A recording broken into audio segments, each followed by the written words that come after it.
ശ്രീ ഗുരുഭ്യോ നമ. നമസ്തേ. ഈയൊരു ക്ലാസ്സിൽ 6ാം ക്ലാസ്സിലെ സംസ്കൃതം പാഠപുസ്തകത്തിലെ 1ാമത്തെ യൂണിറ്റിലെ 1ാമത്തെ പാഠഭാഗം നോക്കാം. ഈ യൂണിറ്റിൻ്റെ പേരാണ്, ഈ ഏകകത്തിൻ്റെ പേരാണ് ജീവനം മനോഹരം എന്നുള്ളത്. ജീവനം മനോഹരം എന്ന് പറഞ്ഞാൽ എന്താണ്? ജീവിതം മനോഹരമാണ് എന്നർത്ഥം. അതായത് മനുഷ്യ ജീവിതം ആനന്ദകരവും മൂല്യമുള്ളതുമാണ് എന്നർത്ഥം.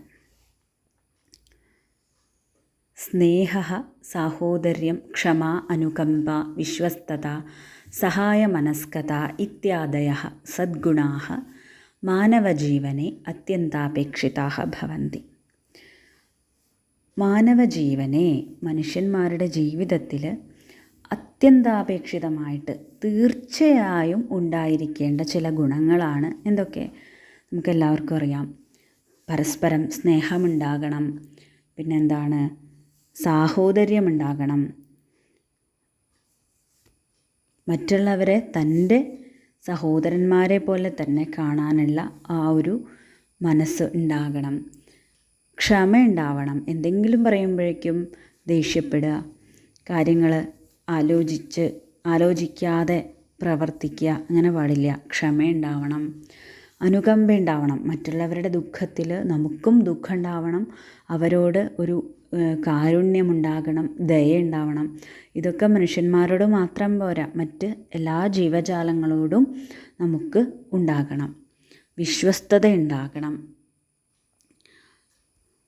സഹായമനസ്കത, മറ്റുള്ളവരെ സഹായിക്കാനുള്ള ഒരു മനസ്സുണ്ടാകണം. ഇങ്ങനെ ഒരുപാട് ഗുണങ്ങളുണ്ട് അല്ലേ? ഈ ഗുണങ്ങളൊക്കെ ആരിലാണ് ഉണ്ടാവേണ്ടത്? നമ്മളിൽ ഉണ്ടാകണം. എന്നാൽ മാത്രമേ നമ്മൾ ജീവിക്കുന്നതിനൊരു അർത്ഥം ഉണ്ടാവുള്ളൂ. അപ്പോൾ ഇതൊക്കെ എന്താണ്? സദ്ഗുണങ്ങളാണ്. ഈ സദ്ഗുണങ്ങളൊക്കെ മനുഷ്യ ജീവിതത്തിൽ വളരെ അത്യാവശ്യമാണ്. ഗുണാൻ ഏതാൻ വിഹായ മാനവജീവനം അപൂർണം അസുന്ദരം ച ഭവേത്. അപ്പോൾ ഈ ഒരു യൂണിറ്റിൻ്റെ പേരെന്താണ് പറഞ്ഞത്?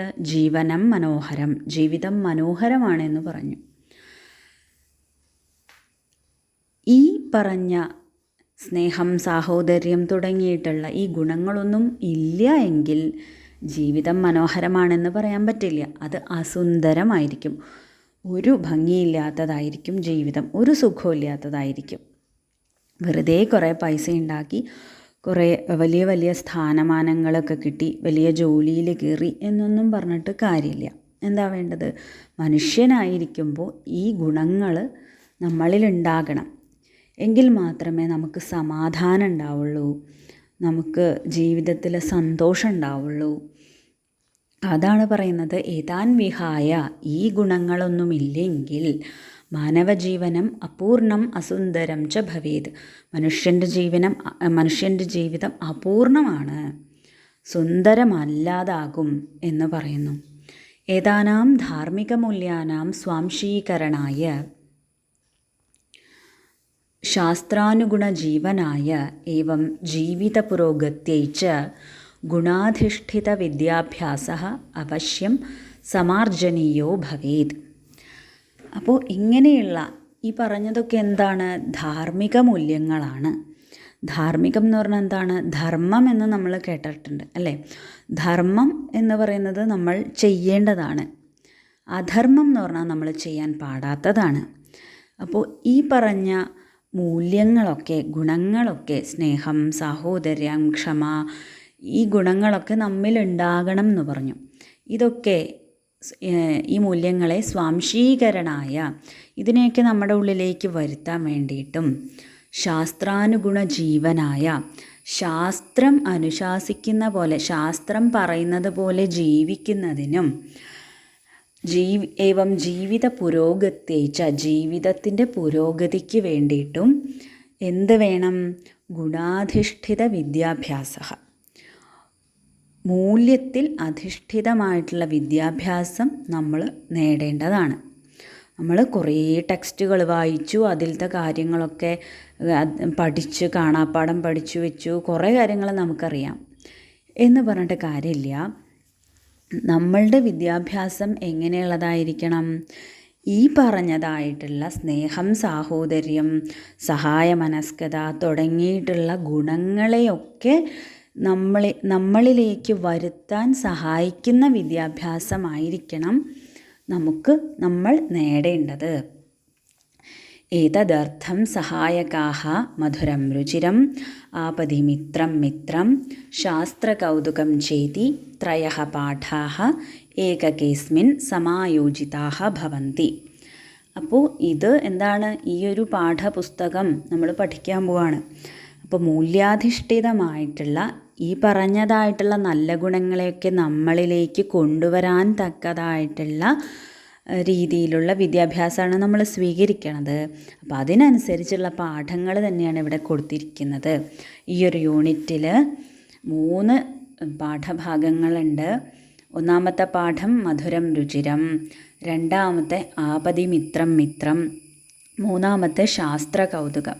ഇങ്ങനെ 3 പാഠങ്ങളുണ്ട്. അപ്പോൾ ഈ പാഠങ്ങളൊക്കെ പഠിക്കണതിൻ്റെ ഉദ്ദേശം എന്താണ് എന്ന് വെച്ചാൽ, ഒരു മനുഷ്യനായിരിക്കുമ്പോൾ ആ മനുഷ്യനിൽ തീർച്ചയായിട്ടും ഉണ്ടാകേണ്ടതായിട്ടുള്ള ആ ഒരു നല്ല ഗുണങ്ങളെ പറ്റി പറഞ്ഞു തരാണ് ഈ പാഠങ്ങൾ ചെയ്യുന്നത്. അപ്പോൾ ഇത് പഠിക്കുമ്പോൾ ആ ഗുണങ്ങൾ നമ്മളിലേക്ക് വരണം, എത്തിച്ചേരണം എന്നുള്ളതാണ് ഇത് പഠിക്കണതിൻ്റെ ഉദ്ദേശം.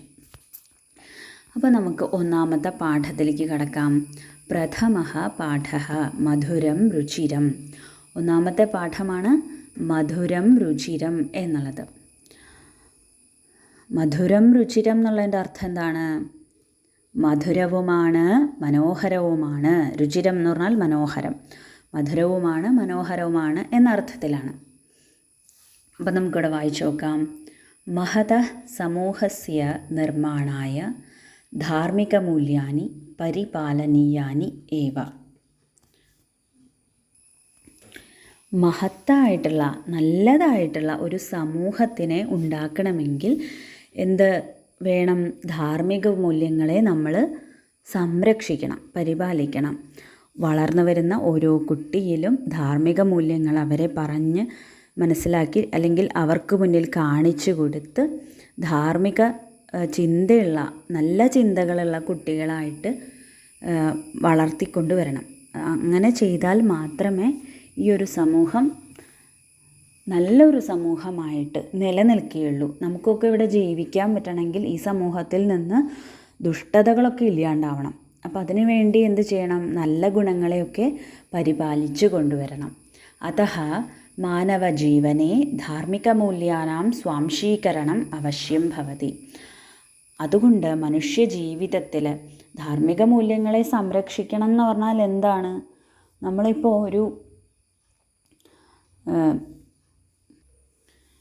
ഒരു വീട് സംരക്ഷിക്കണ പോലെ, ഇപ്പോൾ ഒരു വീട്ടിൽ ആരുമില്ല, പൂട്ടിയിട്ടേക്കണ ഒരു വീടാണ്, അത് കേട് വരാതെ നോക്കണം എന്ന് പറഞ്ഞു കഴിഞ്ഞാൽ ഒരാളെ ഏൽപ്പിച്ചു. അപ്പോൾ അവിടെയൊക്കെ അടിച്ചു വാരി തുടച്ച് ഇടയ്ക്കിടയ്ക്ക് വന്ന് നോക്കി കേടുപാടുകളൊന്നുമില്ല എന്നൊക്കെ ചെയ്യുന്നത് പോലെ അല്ലല്ലോ ധാർമ്മിക മൂല്യങ്ങളെ സംരക്ഷിക്കുക എന്ന് പറഞ്ഞാൽ എന്താണ്? ആ മൂല്യങ്ങളൊക്കെ മനുഷ്യരിൽ ഉണ്ടാക്കണം, മനുഷ്യരിൽ ആ മൂല്യബോധങ്ങൾ വളർത്തണം എന്നാണ് അതിൻ്റെ അർത്ഥം. അപ്പോൾ വളർന്നു വരുന്ന കുഞ്ഞുങ്ങളിലൂടെ നല്ല നല്ല ചിന്തകളെ കുഞ്ഞുങ്ങളിലേക്ക് പകർത്തി കൊടുത്തുകൊണ്ട് ആ ധാർമ്മിക മൂല്യങ്ങളെ സംരക്ഷിക്കണം. തദർത്ഥം സുഭാഷിതാനി മഹദുപകാരകാണി ഭവന്തി. അപ്പം നമ്മുടെ സംസ്കൃത ഭാഷയിൽ കുറേ സുഭാഷിതങ്ങളുണ്ട്. സുഭാഷിതം എന്ന് പറഞ്ഞാൽ നല്ല രീതിയിൽ പറയപ്പെട്ടതായിട്ടുള്ള നല്ല ഉപദേശങ്ങൾ തരുന്ന ശ്ലോകങ്ങൾ, അവയാണ് സുഭാഷിതങ്ങൾ പറയണത്. അപ്പം ഇതുപോലെ 4 വരിയുള്ള ശ്ലോകങ്ങൾ, ഈ ശ്ലോകങ്ങളിലൂടെ നമുക്ക് മനുഷ്യനിൽ എന്ത് നിറയ്ക്കാം? കുട്ടികളിൽ നല്ല ചിന്തകളെ നിറയ്ക്കാൻ പറ്റും. അപ്പം അങ്ങനെയുള്ള നല്ലത് പറഞ്ഞു തരുന്ന ശ്ലോകങ്ങളെയാണ് സുഭാഷിതങ്ങളെന്ന് പറയുന്നത്. താദൃശാനി 3 സുഭാഷിതാനി പാഠേസ്മിൻ പ്രതിപാദ്യന്തേ. അപ്പം അങ്ങനെയുള്ള 3 സുഭാഷിതങ്ങളെയാണ് ഈ പാഠത്തിൽ, ഈ മധുരം രുചിരം എന്നുള്ള പാഠത്തിൽ പറയുന്നത്. അപ്പോൾ ഏതൊക്കെയാണ് സുഭാഷിതങ്ങളെന്ന് നോക്കാം.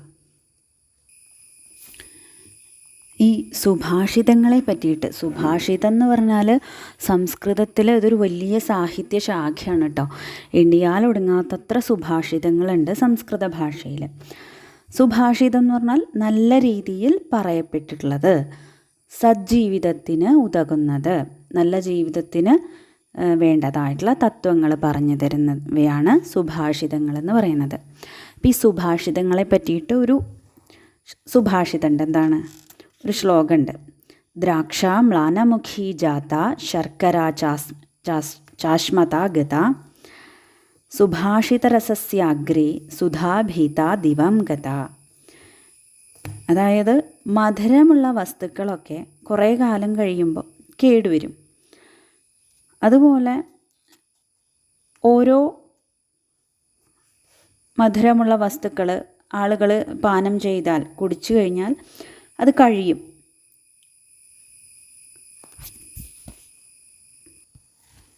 പക്ഷെ സുഭാഷിതത്തിൻ്റെ രസം എന്നുള്ളത് ഒരിക്കലും കുറഞ്ഞു വരില്ല എന്നാണ് ഈ ഒരു ശ്ലോകത്തിൻ്റെ അർത്ഥം. എല്ലാവർക്കും രുചിയും തൃപ്തിയും നൽകുന്നതാണ് സുഭാഷിതങ്ങൾ എന്ന്.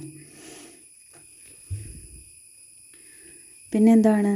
ദുഃഖിച്ചിരിക്കുന്നവനെ സന്തോഷിപ്പിക്കാൻ ഈ സുഭാഷിതത്തിന് പറ്റും. മടി പിടിച്ചിരിക്കുന്നവനെ ഊർജ്ജസ്വലനാക്കാനും സുഭാഷിതത്തിന് പറ്റും. അറിവില്ലാത്തവനെ ജ്ഞാനിയാക്കാനും സുഭാഷിതത്തിന് പറ്റും. അപ്പം അതുകൊണ്ട് ഓരോ വിദ്യാർത്ഥികളും ഓരോ കുട്ടികളും ഈ സുഭാഷിതത്തിനെ പഠിക്കേണ്ടത് അത്യാവശ്യമാണ്. ഈ സുഭാഷിതങ്ങളെയൊക്കെ കളക്ട് ചെയ്ത് സമാഹരിച്ചു വെച്ചിട്ടുള്ള ഒരുപാട് ഗ്രന്ഥങ്ങൾ സംസ്കൃത ഭാഷയിലുണ്ട്. വല്ലഭദേവൻ്റെ സുഭാഷിതാവലി, അതുപോലെ സുഭാഷിത രത്നാകരം, സുഭാഷിത നിധി, ഇതൊക്കെ ഇതിന് ഉദാഹരണങ്ങളാണ്. അപ്പോൾ ഇവിടെ നമുക്ക് കൊടുത്തിരിക്കുന്ന 3 സുഭാഷിതങ്ങൾ പരിചയപ്പെടാം. അതിൽ ആദ്യത്തെ സുഭാഷിതമാണ് ഐക്യം ബലം സമാജസ്യ തദഭാവേ സ ദുർബലഃ തസ്മാദൈക്യം പ്രശംസന്തി ദൃഢം രാഷ്ട്രഹിതൈഷിണഃ. ഐക്യം ബലം സമാജസ്യ തദഭാവേ സ ദുർബലഃ തസ്മാദൈക്യം പ്രശംസന്തി ദൃഢം രാഷ്ട്രഹിതൈഷിണഃ. അപ്പോൾ ഇവിടെ പദച്ഛേദം കൊടുത്തിരിക്കുകയാണ് ആദ്യം. പദച്ഛേദം എന്ന് പറഞ്ഞാൽ ഒരുമിച്ചിരിക്കുന്ന 2 വാക്കുകളെ നമ്മൾ 2ആക്കി അല്ലെങ്കിൽ 3ആക്കി വിഭജിച്ച് പറയാണ്. തസ്മാദൈക്യം എന്നുള്ള ഒരു വാക്കുണ്ട് ഇതിൽ. എവിടെയാണ് വാക്ക്? 3ാമത്തെ വരിയിൽ. ഐക്യം ബലം സമാജസ്യ തദഭാവേ സദുർബലഃ തസ്മാദൈക്യം പ്രശംസന്തി. അപ്പോൾ തസ്മാദൈക്യം എങ്ങനെ പദച്ഛേദം ചെയ്യും? തസ്മാത് പ്ലസ് ഐക്യം, തസ്മാദൈക്യം. ഇനി അടുത്തത് അന്വയമാണ്. അന്വയം എന്ന് പറഞ്ഞാൽ എന്താണ്? അങ്ങുമിങ്ങും ഇരിക്കുന്ന പദങ്ങളെ യഥാവലെ ചേരുന്ന പടി ചേർക്കുന്നതന്വയം പരികീർത്തിതം. അതായത് ഒരു കവിതയാവുമ്പോൾ ആ കവിതയാകാൻ വേണ്ടിയിട്ട് അതിൻ്റെ കവിതയാവുമ്പോൾ കുറച്ച് നിയമങ്ങളൊക്കെ ഉണ്ടല്ലോ. ഇന്ന വൃത്തം ശരിയാവണം, അക്ഷരങ്ങൾ ശരിയാവണം എന്നൊക്കെ ഉണ്ട്. പിന്നെ ഭംഗി ഉണ്ടാവണം. അപ്പോൾ അതിന് വേണ്ടിയിട്ട് കവിതയിലെ പദങ്ങൾ അവിടെ ഇവിടെയൊക്കെ കിടക്കുന്നുണ്ടാവും. അപ്പോൾ കവിത വായിക്കുമ്പോൾ നമുക്ക് ചിലപ്പോൾ ഡയറക്റ്റ് അർത്ഥം കിട്ടില്ല. പക്ഷെ അതിനെ അന്വയിച്ച് അർത്ഥം കിട്ടുന്ന രീതിയിൽ നമ്മളൊരു പാരഗ്രാഫ് പോലെ എഴുതുന്നതിനെയാണ് അന്വയം എന്ന് പറയുന്നത്. അപ്പോൾ ഇവിടെ അന്വയം എങ്ങനെയാണ് എഴുതിയിരിക്കുന്നത്? ഐക്യം സമാജസ്യ ബലം ഭവതി. ഇവിടെ കവിതയിൽ എങ്ങനെയാണ് പറഞ്ഞത്? ഐക്യം ബലം സമാജസ്യ എന്നാണ് പറഞ്ഞത്. അതിനെ അന്വയിച്ചപ്പോൾ എന്തായി? നമുക്ക് അർത്ഥം മനസ്സിലാവണ രീതിയിലേക്കാക്കി എഴുതി. ഐക്യം സമാജസ്യ ബലം ഭവതി എന്നും കൂടി നമ്മൾ കൂട്ടിച്ചേർക്കണം. ഭവതി എന്ന് പറഞ്ഞാൽ ആകുന്നു. ഐക്യം സമൂഹത്തിൻ്റെ ബലമാകുന്നു. ഇപ്പോൾ ഐക്യത്തിനെ പറ്റിയിട്ടുള്ള സുഭാഷിതമാണിത്. ഐക്യം എന്ന് പറഞ്ഞാൽ എന്താണ്? ഒരുമ അല്ലേ? സമാജസ്യ എന്ന് പറഞ്ഞാൽ സമൂഹസ്യ. ഐക്യം സമൂഹത്തിൻ്റെ ബലമാണ്, ശക്തിയാണ്. തദഭാവേ സഹ ദുർബലഃ. അപ്പം തദഭാവേ സ ദുർബലഃ എന്നാണ് കവിതയിൽ ശ്ലോകത്തിൽ വന്നത്, സുഭാഷിതത്തിൽ. അപ്പോൾ അതിനെ അന്വയിച്ചപ്പോൾ എന്തായി? തദഭാവേ സഹ സമാജഃ ദുർബലഃ ഭവതി. തദഭാവേ, എന്തിൻ്റെ അഭാവത്തിൽ? ഐക്യം. അഭാവം എന്ന് പറഞ്ഞാൽ ഇല്ലായ്മ.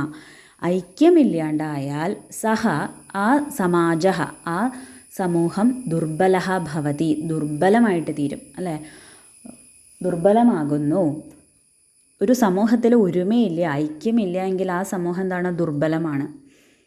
ആ സമൂഹത്തിനെ തകർക്കാൻ വളരെ എളുപ്പമാണ്. തസ്മാത് രാഷ്ട്രഹിതൈഷിണഃ ദൃഢം ഐക്യം പ്രശംസന്തി. അതുകൊണ്ട് രാഷ്ട്രഹിതൈഷിണഃ, രാഷ്ട്രത്തിൻ്റെ ഹിതം ആഗ്രഹിക്കുന്നവർ, രാഷ്ട്രത്തിൻ്റെ ഹിതം എന്ന് പറഞ്ഞാൽ നന്മ എന്ന് നമുക്ക് പറയാം, മനസ്സിലാക്കാൻ. അപ്പോൾ രാഷ്ട്രത്തിൻ്റെ ഹിതം, ഈ രാജ്യത്തിൻ്റെ നന്മയെ ആഗ്രഹിക്കുന്ന ആളുകൾ ദൃഢം ഐക്യം പ്രശംസന്തി, ഐക്യത്തിനെ ദൃഢമായി ഐക്യത്തിനെ പ്രശംസിക്കുന്നു, എപ്പോഴും പ്രശംസിച്ചു കൊണ്ടിരിക്കുന്നു. അപ്പോൾ ഇതാണ് അന്വയം. എന്താണ് അന്വയം? ഐക്യം സമാജസ്യ ബലം ഭവതി, തദഭാവേ സഹ സമാജഃ ദുർബലഃ ഭവതി, തസ്മാത് രാഷ്ട്രഹിതൈഷിണഃ ദൃഢം ഐക്യം പ്രശംസന്തി. അപ്പോൾ ഇവിടെ ബ്രാക്കറ്റിലിട്ടുണ്ട് ഭവതി, സമാജഃ എന്നൊക്കെ. ബ്രാക്കറ്റിൽ എന്തുകൊണ്ടാണ് ഇട്ടത്? കവിതയിൽ അല്ല, സുഭാഷിതത്തിൽ ഈ വാക്കുകൾ ഇല്ലാത്തത് കൊണ്ട്. ഇനി ഈ സുഭാഷിതത്തിൻ്റെ സാരാംശം പറയാണ്: സമൂഹസ്യ ബലം ഐകമത്യം ഭവതി, ഒരുമയാണ് സമൂഹത്തിൻ്റെ ശക്തി. തസ്യ അഭാവേ സമാജഃ ദുർബലഃ ഭവതി, തസ്യ അഭാവേ, ഇല്ല എങ്കിൽ സമാജം ദുർബലമാകുന്നു. തസ്മാത് രാഷ്ട്രഹിതം ഇച്ഛന്തഃ ജനാഃ ഐക്യം ധ്രുവം പ്രശംസന്തി. അതുകൊണ്ട് രാഷ്ട്രഹിതത്തെ, രാഷ്ട്രത്തിൻ്റെ നന്മയെ ആഗ്രഹിക്കുന്ന ജനങ്ങൾ ഐക്യത്തെ പ്രശംസിക്കുന്നു. ഇവിടെ ദൃഢം, ധ്രുവം എന്നൊക്കെ പറഞ്ഞാൽ ഉറപ്പായും എന്ന് പറയുന്നു. അതായത് ഐക്യം ആണ് വേണ്ടത് എന്ന് ആര് പറയുന്നു? രാഷ്ട്രഹിതത്തെ ആഗ്രഹിക്കുന്നവർ പറയുന്നു, ഐക്യം ഉണ്ടാവണം എന്ന് പറയുന്നു. ഇതാണ് ഒന്നാമത്തെ സുഭാഷിതം. എന്താണ്? ഐക്യം ബലം സമാജസ്യ തദഭാവേ സ ദുർബലഃ തസ്മാദൈക്യം പ്രശംസന്തി ദൃഢം രാഷ്ട്രഹിതൈഷിണഃ. ഇനി രണ്ടാമത്തെ സുഭാഷിതം നോക്കാം. എന്താണ്? ന കശ്ചിദപി ജാനാതി കിം കസ്യ ശ്വോ ഭവിഷ്യതി അതഃ ശ്വഃ കരണീയാനി കുര്യാദദ്യൈവ ബുദ്ധിമാൻ. ന കശ്ചിദപി ജാനാതി കിം കസ്യ ശ്വോ ഭവിഷ്യതി അതഃ ശ്വഃ കരണീയാനി കുര്യാദദ്യൈവ ബുദ്ധിമാൻ. ഇവിടെ പദച്ഛേദം നോക്കാം. കശ്ചിദപി, എങ്ങനെ പദച്ഛേദം ചെയ്യും? കശ്ചിത് പ്ലസ് അപി, കശ്ചിദപി. അടുത്തത് ശ്വോ ഭവിഷ്യതി, ശ്വഃ പ്ലസ് ഭവിഷ്യതി, ശ്വോ ഭവിഷ്യതി. അടുത്തത് കുര്യാദദ്യൈവ, കുര്യാത് പ്ലസ് അദ്യ പ്ലസ് ഏവ, കുര്യാദദ്യൈവ. ഇനി അന്വയം പറയാണ്, നമുക്ക് മനസ്സിലാക്കാൻ വേണ്ടിയിട്ട്. എന്താ പറയണേ? കിം കസ്യ ശ്വഃ ഭവിഷ്യതി ഇതി കശ്ചിത് അപി ന ജാനാതി അതഃ ബുദ്ധിമാൻ ശ്വഃ കരണീയാനി കാര്യാണി അദ്യ ഏവ കുര്യാത്. എന്താണ്? കിം കസ്യ ശ്വഃ ഭവിഷ്യതി ഇതി, കിം എന്താണ്, കസ്യ ആർക്കാണ്, ശ്വഃ നാളെ, ഭവിഷ്യതി ഉണ്ടാകുക, ഇതി എന്ന് കശ്ചിത് അപി ന ജാനാതി ആർക്കും അറിയില്ല. എന്താണ്, ആർക്കാണ് നാളെ സംഭവിക്കുക എന്നുള്ളത് ആർക്കും അറിയില്ല. അതഃ അതുകൊണ്ട് ബുദ്ധിമാനായിട്ടുള്ള ഒരാൾ ശ്വഃ കരണീയാനി കാര്യാണി നാളെ ചെയ്യേണ്ട കാര്യങ്ങൾ അദ്യ ഏവ കുര്യാത് ഇന്ന് തന്നെ ചെയ്യും. അതായത് ജീവിതം അങ്ങനെയാണല്ലോ, അടുത്ത നിമിഷം എന്ത് സംഭവിക്കും എന്നറിയില്ല. നാളെ എന്ത് സംഭവിക്കും, ആർക്ക് എന്ത് സംഭവിക്കുന്നു എന്നറിയില്ല. അപ്പം അതുകൊണ്ട് നമുക്ക് ചെയ്യേണ്ടതായിട്ടുള്ള കടമകളെയൊക്കെ നാളെ ചെയ്യാം, പിന്നെ ചെയ്യാമെന്ന് വിചാരിക്കാതെ അതിനെ വേഗം ഇന്ന് തന്നെ ചെയ്ത് തീർക്കാൻ ആര് നോക്കും? ബുദ്ധിമാനായിട്ടുള്ള ആൾ നോക്കും. എന്താ ഈ ഒരു സുഭാഷിതത്തിൻ്റെ അർത്ഥം എന്താണ്? ഒരു ബുദ്ധിമാനായിട്ടുള്ള ആൾ സമയത്തിൻ്റെ വില മനസ്സിലാക്കും. സമയം അങ്ങനെ വെറുതെ കളയില്ല. പിന്നെ ചെയ്യാം എന്ന് പറഞ്ഞ് ചെയ്യില്ല. അലസതയും, അതായത് ഇന്ന് വേണ്ട നാളെ ആവാം എന്ന് മടി കൊണ്ട് നമ്മൾ പല കാര്യങ്ങളും മാറ്റി വയ്ക്കില്ലേ, അങ്ങനെയൊന്നും ബുദ്ധിമാനായിട്ടുള്ള ഒരാൾ ചെയ്യില്ല. അലസതയൊക്കെ മാറ്റി വയ്ക്കും. തനിക്ക് ചെയ്യാനുള്ള കടമകളൊക്കെ വേഗം തന്നെ നിർവഹിക്കും. അങ്ങനെ ഓരോ ദിവസവും സമയത്തിനെ വേണ്ട പോലെ ഉപയോഗിച്ച് അയാളുടെ അങ്ങനെയുള്ള ഒരു ബുദ്ധിമാന് മാത്രമേ ജീവിതത്തിൽ എന്തുണ്ടാവുള്ളൂ? വിജയം ഉണ്ടാവുള്ളൂ, അല്ലേ? അപ്പോൾ സമയത്തിൻ്റെ വില മനസ്സിലാക്കി തരുന്നൊരു സുഭാഷിതം ആണിത്. അപ്പോൾ ഇതിൻ്റെ സാരാംശം നോക്കിയാൽ, ആഗാമിനി നിമേഷേ കിം ഭവിഷ്യതി ഇതി യഹ് കോപി ന ജാനാതി. വരാൻ പോണ അടുത്ത നിമിഷത്തിൽ എന്താണ് ഉണ്ടാവുക എന്ന് ആർക്കും അറിയില്ല. അതഃ ബുദ്ധിമന്തഃ സമൂഹഹിതൈഷിണഃ സജ്ജനാഃ. അതുകൊണ്ട് ബുദ്ധിമാന്മാരായ സമൂഹത്തിൻ്റെ ഹിതമാഗ്രഹിക്കുന്ന സജ്ജനങ്ങൾ ശ്വസ്തനകാര്യേഷു അദ്യൈവ സജ്ജാഃ ഭവേയുഃ. നാളെ ചെയ്യേണ്ട കാര്യങ്ങളിൽ ഇന്ന് തന്നെ സജ്ജരായിട്ടിരിക്കും എന്നർത്ഥം. ഇപ്പം നമ്മൾ ചെറിയ കുട്ടികളാണ്. അപ്പം നമ്മളെ സംബന്ധിച്ച് ഈ ഒരു സുഭാഷിതത്തിൽ നിന്ന് നമുക്ക് എന്താണ് എടുക്കാൻ പറ്റുക? നമ്മൾ അന്നന്ന് പഠിപ്പിക്കുന്ന കാര്യങ്ങൾ അന്നന്ന് പഠിക്കുക. അപ്പം നമ്മൾ വിചാരിച്ചു ഈ ഭാഗം നാളെ കാലത്ത് എന്നിട്ട് നോക്കാം എന്ന് വിചാരിച്ചു. പക്ഷേ നമുക്ക് നാളെ രാവിലെ എന്തെങ്കിലും പെട്ടെന്ന് നമ്മൾ നേരത്തെ എഴുന്നേറ്റില്ല, അങ്ങനെ എന്തെങ്കിലും ഒരു മുടക്ക് വന്നിട്ട് നമുക്കത് പഠിക്കാൻ പറ്റിയില്ല എന്ന് വയ്ക്കാം. അപ്പോൾ എന്തായി? നമുക്ക് ടെൻഷനായി. സ്കൂളിൽ നിന്ന് ടീച്ചർ ചോദ്യം ചോദിച്ചു, ഉത്തരം കിട്ടാതെയായി. അങ്ങനെ ഒരുപാട് പ്രശ്നങ്ങളുണ്ടാവും, അല്ലേ? അപ്പോൾ ആ സമയത്തിനെ മുൻകൂട്ടി നമ്മൾ ഉപയോഗിക്കുകയാണെങ്കിൽ നമുക്ക് ഒരുപാട് വിഷമങ്ങളൊക്കെ വരാതെ നോക്കാൻ സാധിക്കുമെന്നാണ് ഇതിൻ്റെ അർത്ഥം. ഇനി അടുത്ത സുഭാഷിതം നോക്കാം. സർവം ന ജാനാതി സർവജ്ഞോ നാസ്തി കശ്ചന നൈകത്ര പരിനിഷ്ഠാസ്തി ജ്ഞാനസ്യ പുരുഷേ ക്വചിത്. സർവം ന ജാനാതി സർവജ്ഞോ നാസ്തി കശ്ചന നൈകത്ര പരിനിഷ്ഠാസ്തി ജ്ഞാനസ്യ പുരുഷേ ക്വചിത്. പദച്ഛേദം എങ്ങനെയാണ്? നാസ്തി എന്നുള്ളതിനെ പദച്ഛേദം ചെയ്യാം. ന പ്ലസ് അസ്തി സമം നാസ്തി. അടുത്തത് പരിനിഷ്ഠാസ്തി. പരിനിഷ്ഠ പ്ലസ് അസ്തി പരിനിഷ്ഠാസ്തി. അടുത്തത് നൈകത്ര. ന പ്ലസ് ഏകത്ര സമം നൈകത്ര.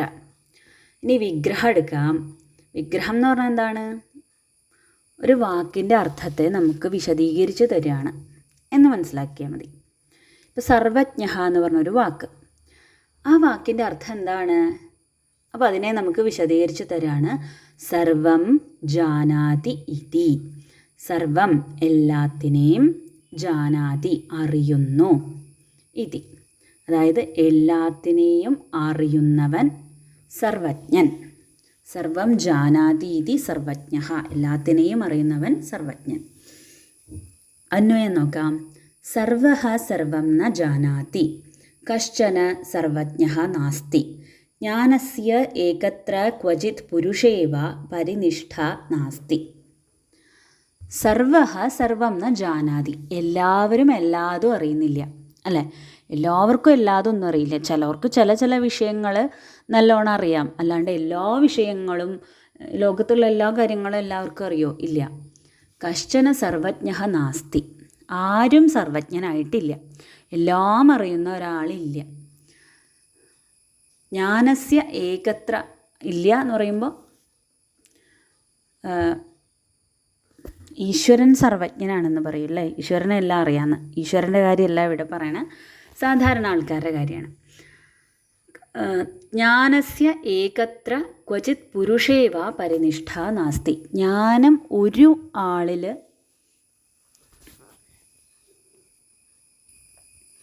പൂർണ്ണമായിട്ട് ഇരിക്കില്ല.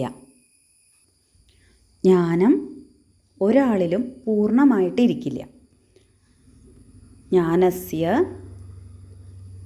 യതഃ ജ്ഞാനസ്യ സ്ഥിതിഃ ഏകത്ര സഭായാം വാ ദേശേ വാ തഥാ കസ്മിംശ്ചിത് പുരുഷേ വാ ന വർത്തതേ ഇതി എന്ന് സാരാംശത്തിൽ പറയുന്നു. അതായത് ജ്ഞാനം പൂർണ്ണമായിട്ട് ഒരാളിൽ ഇരിക്കില്ല. ക്വചിത് പുരുഷേ പരിനിഷ്ഠ നാസ്തി. പരിനിഷ്ഠ എന്ന് പറഞ്ഞാൽ പൂർണ്ണമായിട്ട് ഇരിക്കുക. ജ്ഞാനം പൂർണ്ണമായിട്ട് ഒരാളിലും ഇരിക്കില്ല. അപ്പോൾ എന്താണ് പറഞ്ഞത്? എല്ലാവരും എല്ലാതും അറിയണില്ല, എല്ലാം അറിയുന്നവൻ എന്നുള്ള ഒരാളില്ല മനുഷ്യന്മാരിൽ കേട്ടോ. അപ്പോൾ അല്ലെങ്കിൽ ഈശ്വരനെ ഒഴിച്ചിട്ട് പറയാണ്. അപ്പോൾ അതുകൊണ്ട് എന്താണ് ഈ ശ്ലോകത്തിൻ്റെ താല്പര്യം? അറിവ് പല വ്യക്തികളിലായിട്ടാണ് കിടക്കുന്നത്. ചിലർക്ക് സംസ്കൃതം അറിയാം അല്ലേ, ചിലർക്ക് ഇംഗ്ലീഷ് അറിയാം, ചിലർക്ക് ജോഗ്രഫി അറിയാം. അങ്ങനെ പല പല വിഷയങ്ങൾ പലരിലാണ് കിടക്കുന്നത്. അപ്പോൾ മറ്റുള്ളവരിൽ നിന്ന്, അറിവുള്ളവരിൽ നിന്ന് ചോദിച്ച് മനസ്സിലാക്കി പഠിക്കാനുള്ള ഒരു വിനയഭാവം നമ്മളിൽ ഉണ്ടാകണം. അല്ലാതെ ഞാനിപ്പോൾ ഒരു വിഷയം പഠിച്ചു, എനിക്കിതിലെല്ലാം അറിയാമെന്നുള്ള ഭാവം അത് ഉണ്ടായിട്ട് കാര്യമില്ല. അത് ശരിയല്ല. കാരണം ഞാൻ പഠിച്ച വിഷയത്തിലും എനിക്ക് അറിയാത്ത ഒരുപാട് കാര്യങ്ങളുണ്ട്. സർവഃ സർവം ന ജാനാതി. എല്ലാവർക്കും എല്ലാതും അറിയില്ല. സർവജ്ഞഃ കശ്ചന സർവജ്ഞഃ നാസ്തി. സർവജ്ഞൻ എന്ന് എല്ലാം അറിയുന്ന ഒരാളില്ല. ജ്ഞാനം ആരിലും പൂർണ്ണമായിട്ടിരിക്കില്ല. അപ്പം ജ്ഞാനം പല പല ദിക്കിലാണ്. അപ്പോൾ ഓരോ ഗുരുക്കന്മാരുടെ അടുത്ത് പോയി നമുക്കറിയാത്ത കാര്യങ്ങൾ അവരോട് ചോദിച്ച് മനസ്സിലാക്കി അങ്ങനെ വിനയശീലമുള്ളവരായിട്ട് തീരണം നമ്മൾ അല്ലേ. നമ്മളെന്തെങ്കിലും പഠിച്ചു വെച്ചിട്ട് നമ്മളത് മുഴുവനായിട്ട് പഠിച്ചു എന്ന് അഹങ്കരിക്കാനും പാടില്ല എന്നാണ് ഈ ഒരു സുഭാഷിതത്തിൻ്റെ അർത്ഥം. അപ്പോൾ ഇതിൻ്റെ സാരാംശം നോക്കാം. സർവഃ സർവേ ജനാഃ സർവം വസ്തുതത്വം ന ജാനാതി. എല്ലാ ജനങ്ങളും എല്ലാ കാര്യങ്ങളും അറിയുന്നില്ല. തഥൈവ കശ്ചന പുമാനപി സർവജ്ഞഃ ന ഭവതി. ഒരു പുരുഷനും ഒരു മനുഷ്യനും സർവജ്ഞനല്ല. യതഃ ജ്ഞാനസ്യ സ്ഥിതിഃ ഏകത്ര സഭായാം വാ ദേശേ വാ തഥാ കസ്മിംശ്ചിത് പുരുഷേ വാ ന വർത്തതേ ഇതി. അതുപോലെ ജ്ഞാനം എന്നുള്ളത് പൂർണ്ണമായിട്ട് ഒരാളിലോ അല്ലെങ്കിൽ ഒരു പ്രത്യേക ദേശത്തിലോ ഒരു സഭയിലോ ഒന്നും നിൽക്കുന്ന ഒന്നല്ല എന്നാണ് ഈ സുഭാഷിതത്തിൻ്റെ അർത്ഥം. ഇതാണ് മൂന്നാമത്തെ സുഭാഷിതം. എന്താണ്? സർവം ന ജാനാതി സർവജ്ഞോ നാസ്തി കശ്ചന നൈകത്ര പരിനിഷ്ഠാസ്തി ജ്ഞാനസ്യ പുരുഷേ ക്വചിത്. അപ്പോൾ ഈ 3 സുഭാഷിതങ്ങളും കൂടി ഒന്നും കൂടി വായിച്ചിട്ട് നിർത്താം. ഒന്നാമത്തെ, ഐക്യം ബലം സമാജസ്യ തദഭാവേ സബ് ദുർബലഃ തസ്മാദൈക്യം പ്രശംസന്തി ദൃഢം രാഷ്ട്രഹിതൈഷിണഃ. രണ്ടാമത്തേത്, ന കശ്ചിദപി ജാനാതി കിം കസ്യ ശ്വോ ഭവിഷ്യതി അതഃ ശ്വഃ കരണീയാനി കുര്യാദദ്യൈവ ബുദ്ധിമാൻ. അടുത്തത്, സർവം ന ജാനാതി സർവജ്ഞോ നാസ്തി കശ്ചന നൈകത്ര പരിനിഷ്ഠാസ്തി ജ്ഞാനസ്യ പുരുഷേ ക്വചിത്. ഇനി നമുക്ക് അടുത്ത ക്ലാസ്സിൽ നോക്കാം. ധന്യവാദാ.